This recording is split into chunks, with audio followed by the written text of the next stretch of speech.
specifically goes on in a Buddhist ceremony or service? What does our service look like? Yeah. All right. Well, the service for a traditional Buddhist practice, we call it a 9-point or 7-point puja, depending on what your community is. And basically, we start out giving homage to the three jewels.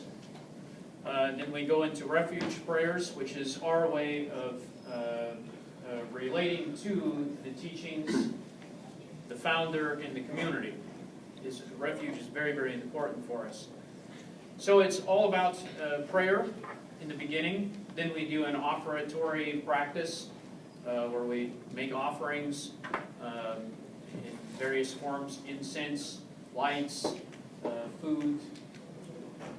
Not too much different from the Mass. If you look at their Catholic Mass, it's almost the same kind of idea.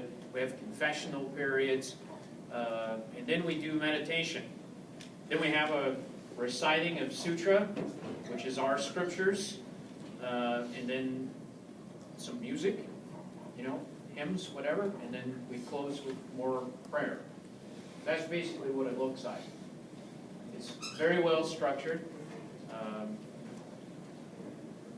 For you guys that if I don't know, does everybody in here attend Catholic Mass? Most? Or at school? Yeah? Yeah. It wouldn't look too different from you. What we're saying might look different, but the structure is going to look quite the same.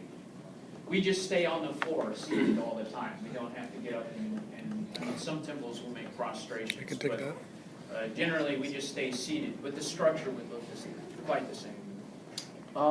Will you lead us in a prayer before this is out, to close it out? Would that be possible? Yeah, sure. I can do that if that's reasonable. Yeah. All right. You said you were originally Jewish. What made you convert to Buddhism? Well, to be very honest, I was in a very Orthodox community, and it was around the time where I was at the age to go to Israel, and they wanted me to move into a kibbutz, to move into the disputed land, to be a settler, which in my mind was a proper thing to do. But we had a president or a prime minister who was assassinated at that time. And when that happened, of course, we were very upset because he was probably the closest ever to making peace with Palestinians. And it turned out, when the news broke, it was one of our own who did it, somebody from the Orthodox community. When that happened, I was gravely upset at that and started to think to myself, what is it that I'm practicing?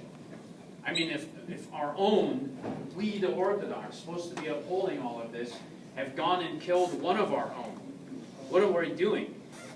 As soon as that happened, everything about my faith began to collapse. Because I didn't, a lot of it was superficial for me. I didn't really engage in it. I just kind of went through the motions because that's what your family does.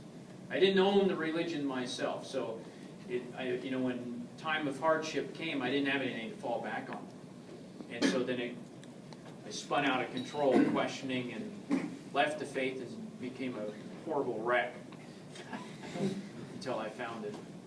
Do you ever find it hard for you or your family to keep up your Buddhist principles in this consumerist world in America? Pardon the interruption. Could Kyle McDonald and Peter Chauvin please come to the comments?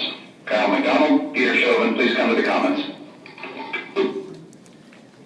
No, not so much, because the way Buddhism works is you start where you're at. When you come into Buddhism, it's not like you're going to get 250 vows dumped on top of you. That's not what happens. It's incredibly gradual. And even the vows that you get, there's some freedom in there because you have to figure out how they really apply to you. It's not the hard set in stone rules. I mean, there are definitely lines, which we call the five precepts, where you're not allowed to kill anyone. I know that may be shocking to some of you, but you're not supposed to kill your neighbors or you know, the guy that you don't like down the street. That's totally out.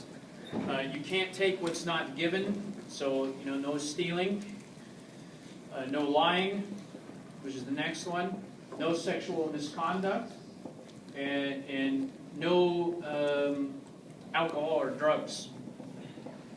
Now, all of those on the surface, if you say, well, I'm not killing my neighbor, so I'm good, that is fine for somebody just beginning. But it may, over time, develop to where you're not eating meat because you don't want to be a part of that system. Now, not everybody in Buddhism is vegetarian, don't misunderstand that. But the individual may grow to that.